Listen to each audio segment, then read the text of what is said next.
Karjan highway સગવડતાની બદલે અગવડતામાં ફેરવાઈ ગયું।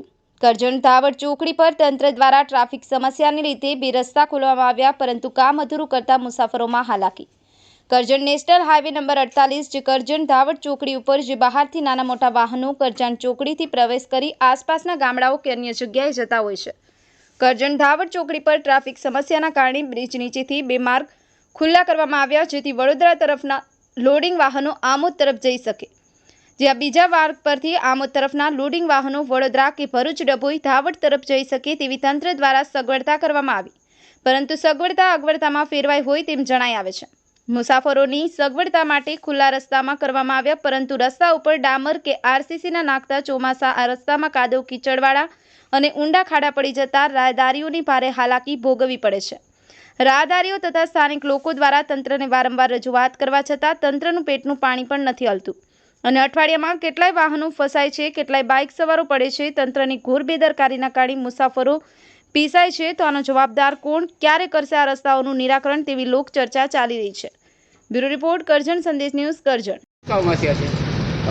કરજણના નેશનલ હાઈવે 48 ઉપર ડિવાઈડરની આજુબાજુ ટ્રાફિકની સમસ્યા હોવાને લીધે NHA વાળાને અક્ષય પટેલે રજૂઆત કરેલી અને ત્યાર પછી એ બે રસ્તા ઓપન કર્યા પબ્લિકની સગવડ માટે। એ સારું કામ કર્યું, પણ હવે અત્યારે જે સગવડ છે અસગવડતામાં જ બદલાઈ ગઈ છે અને એના લીધે રોડની વચ્ચે ખાડા મોટા પડી ગયા છે અને દર 2 કલાકે 2 ગાડી ફસાય છે ત્યાં આગળ, અને એ ગાડી પણ અહીંયા પાછળ ફસાયેલી જોવા મળે છે તમને। પણ આની રજૂઆત કરવા છતાં કોઈ એનો ઉકેલ આવતો નથી। NHA વાળાને અહીંયા ઓફિસ જ ક્યાં છે એ જ ખબર નથી।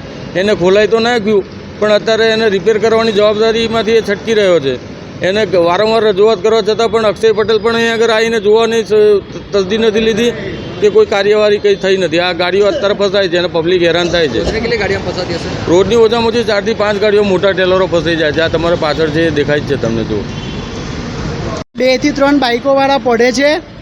કારના જે લોકો અહીંયાથી કાર લઈને પસાર થાય છે એ લોકોના બમ્પર તૂટે છે।